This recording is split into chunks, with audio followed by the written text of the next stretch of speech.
Hi friends, welcome back to Neha's cooking vlogs. ಇವತ್ತು ನಾನು ನಿಮಗೆ ಡಿಫ್ರೆಂಟಾಗಿ ಗ್ರೀನ್ ಮಸಾಲಾ ಚಿಕನ್ ಕರಿ ಮಾಡೋದನ್ನು ತೋರಿಸ್ಕೊಡ್ತೀನಿ. ತುಂಬ ಈಸಿಯಾಗಿ ತುಂಬ ಬೇಗನೆ ಮಾಡುವಂತಹ ರೆಸಿಪಿ. ತುಂಬಾ ಚೆನ್ನಾಗಿರುತ್ತೆ ಇದು. ಬನ್ನಿ ಹೇಗೆ ಮಾಡೋದು ಅಂತ ನೋಡೋಣ. ಮೊದಲಿಗೆ ಇದಕ್ಕೆ ಮಸಾಲೆ ರುಬ್ಕೊಬೇಕು. ಅದಕ್ಕೆ ನಾನು ಒಂದು ಫ್ರೈಯಿಂಗ್ ಪ್ಯಾನ್ ತೊಗೊಂಡು ಅದಕ್ಕೆ ಆಯಿಲ್ ಹಾಕ್ಕೊಂಡು 1 ಇಂಚ್ ಚಕ್ಕೆ ಹಾಗೆ ಲವಂಗ ಹಾಕ್ಕೊತಿದ್ದೀನಿ. 2 ಈರುಳ್ಳಿನ ಉದ್ದುದ ಕಟ್ ಮಾಡಿ ಹಾಕ್ಕೊಂಡಿದ್ದೀನಿ. ಹಾಗೆ 1 ಟೇಬಲ್ ಸ್ಪೂನ್ ಮೆಣಸು ಹಾಕ್ಕೊಂಡಿದ್ದೀನಿ. 1 ಗಡ್ಡೆ ಬೆಳ್ಳುಳ್ಳಿನ ಸಿಪ್ಪೆ ಸುಲಿದು ಹಾಕ್ಕೊತಾ ಇದ್ದೀನಿ. ಹಾಗೆ 1 ಇಂಚು ಶುಂಠಿ, ಒಂದು 8 ಹಸಿಮೆಣಸಿನ್ಕಾಯಿ ಸೇರಿಸ್ಕೊತಿದ್ದೀನಿ. ಚೆನ್ನಾಗಿ ಫ್ರೈ ಮಾಡಿದ್ದೀನಿ ಆಯಿಲಲ್ಲಿ. ಈಗ ಇದಕ್ಕೆ 1 ಇಡಿ ಕೊತ್ತಂಬರಿ ಸೊಪ್ಪು ಹಾಗೆ 1 ಇಡಿ ಪುದೀನ ಸೊಪ್ಪನ್ನು ಸೇರಿಸ್ಕೊತಾ ಇದ್ದೀನಿ. ಈಗ ಇದನ್ನು ಆಯಿಲಲ್ಲಿ ಚೆನ್ನಾಗಿ ಫ್ರೈ ಮಾಡಿ ಈಗ ಇದಕ್ಕೆ 1/4 ಟೇಬಲ್ ಸ್ಪೂನ್ ಅಷ್ಟು ಅರಿಶಿನದ ಪುಡಿ ಹಾಗೆ 1 ಟೇಬಲ್ ಸ್ಪೂನ್ ಗಸಗಸೆ ಸೇರಿಸ್ಕೊತಾ ಇದ್ದೀನಿ. ಹಾಗೆ ಒಂದು 4 ಟೇಬಲ್ ಸ್ಪೂನ್ ಧನಿಯಾ ಪುಡಿ ಸೇರಿಸ್ಕೊಂಡಿದ್ದೀನಿ. ಧನಿಯಾ ಪುಡಿ ಹಾಕ್ಕೊಂಡು ಸ್ಟವ್ನ ಆಫ್ ಮಾಡಿಬಿಡಿ. ಈಗ ಇದಕ್ಕೆ 1 ಕಪ್ ಅಷ್ಟು ಕೊಬ್ಬರಿ ತುರಿನ ಸೇರಿಸ್ಕೊತಾ ಇದ್ದೀನಿ.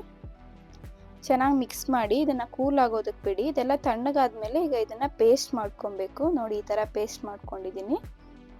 ಈಗ ಒಂದು ಬಾಣಲಿ ಇಟ್ಕೊಂಡು ಅದಕ್ಕೆ ಆಯಿಲ್ ಹಾಕ್ಕೊತಿದ್ದೀನಿ. ಆಯಿಲ್ ಎಲ್ಲ ಬಿಸಿ ಆದಮೇಲೆ 1 ಟೇಬಲ್ ಸ್ಪೂನ್ ಸೋಂಪು ಹಾಕ್ಕೊತಾ ಇದ್ದೀನಿ. ಹಾಗೆ ಕರಿಬೇವಿನ ಸೊಪ್ಪು ಹಾಕ್ಕೊಂಡಿದ್ದೀನಿ. ಈಗ ಇದಕ್ಕೆ ಈರುಳ್ಳಿ ಸೇರಿಸ್ಕೊತಾ ಇದ್ದೀನಿ.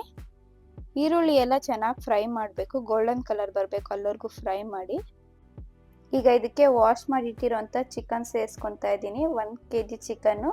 ನಾನು ತೋರಿಸಿರೋ ಇಂಗ್ರೀಡಿಯೆಂಟ್ಸ್ ಎಲ್ಲನೂ ಅಷ್ಟೇ 1 kg ಚಿಕನ್ಗೆ. ರುಚಿಗೆ ತಕ್ಕಷ್ಟು ಉಪ್ಪು. ಚೆನ್ನಾಗಿ ಮಿಕ್ಸ್ ಮಾಡಿ.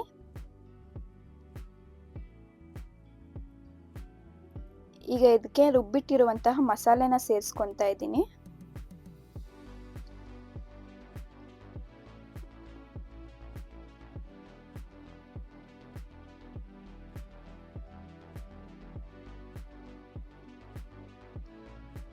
ಈಗ ಮಿಕ್ಸಿ ಜಾರ್ಗೆ ಸ್ವಲ್ಪ ನೀರು ಹಾಕ್ಕೊಂಡು ಅದನ್ನು ಸೇರಿಸ್ಕೊತಾ ಇದ್ದೀನಿ ಇದಕ್ಕೆ ಚಿಕನ್ಗೆ. ಚೆನ್ನಾಗಿ ಮಿಕ್ಸ್ ಮಾಡಿ ಚಿಕನ್ನ ಚೆನ್ನಾಗಿ ಬೇಯಿಸಬೇಕು.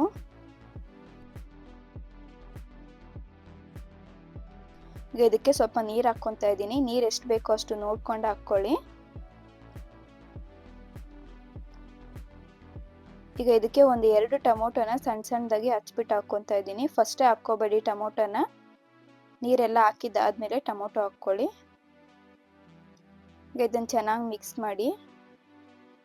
ಈಗ ಇದನ್ನು ಪ್ಲೇಟ್ ಮುಚ್ಚಿಬಿಟ್ಟು ಒಂದು 15 ಮಿನಿಟ್ಸ್ ಲೋ ಫ್ಲೇಮಲ್ಲಿ ಇಟ್ಟು ಬೇಯಿಸ್ಕೊಳ್ಳಿ. ಒಂದು 15 ಮಿನಿಟ್ಸ್ ಆದಮೇಲೆ ತೋರಿಸ್ತಿದ್ದೀನಿ ನೋಡಿ ನಿಮಗೆ. ಚೆನ್ನಾಗಿ ಕುದಿ ಬಂದಿದೆ. ಈಗ ಇದಕ್ಕೆ 1 ಟೇಬಲ್ ಸ್ಪೂನ್ ಅಷ್ಟು ಕಸ್ತೂರಿ ಮೇಥಿನ ಸೇರಿಸ್ಕೊತಾ ಇದ್ದೀನಿ. ಈಗ ಹೀಗೆ ಲೋ ಫ್ಲೇಮಲ್ಲಿ ಇಟ್ಕೊಂಡು ಒಂದು 10 ಮಿನಿಟ್ಸ್ ಬೇಯಿಸ್ಕೊಳ್ಳಿ ಹೀಗೆ.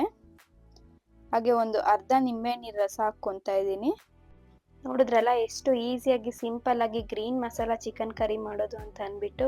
ನೀವು ಒಂದ್ಸಲ ಈ ರೆಸಿಪಿನ ಟ್ರೈ ಮಾಡಿ ನೋಡಿ, ಹಾಗೂ ಹೇಗಿತ್ತು ಅಂತ ಅಂದ್ಬಿಟ್ಟು ಕಮೆಂಟ್ ಮಾಡಿ ತಿಳಿಸಿ. ಈ ರೆಸಿಪಿ ನಿಮಗೆ ಇಷ್ಟ ಆಗಿದೆ ಲೈಕ್ ಮಾಡಿ, ಎಲ್ರಿಗೂ ಶೇರ್ ಮಾಡಿ. ನೀವು ಇನ್ನೂ ನನ್ನ ಚಾನಲ್ನ ಸಬ್ಸ್ಕ್ರೈಬ್ ಮಾಡ್ಕೊಂಡಿಲ್ಲ ಅಂದರೆ ಸಬ್ಸ್ಕ್ರೈಬ್ ಮಾಡ್ಕೊಳ್ಳಿ. Thanks for watching my video. Next ವಿಡಿಯೋದಲ್ಲಿ ಸಿಗೋಣ. ಎಲ್ರಿಗೂ ಬಾಯ್ ಬಾಯ್.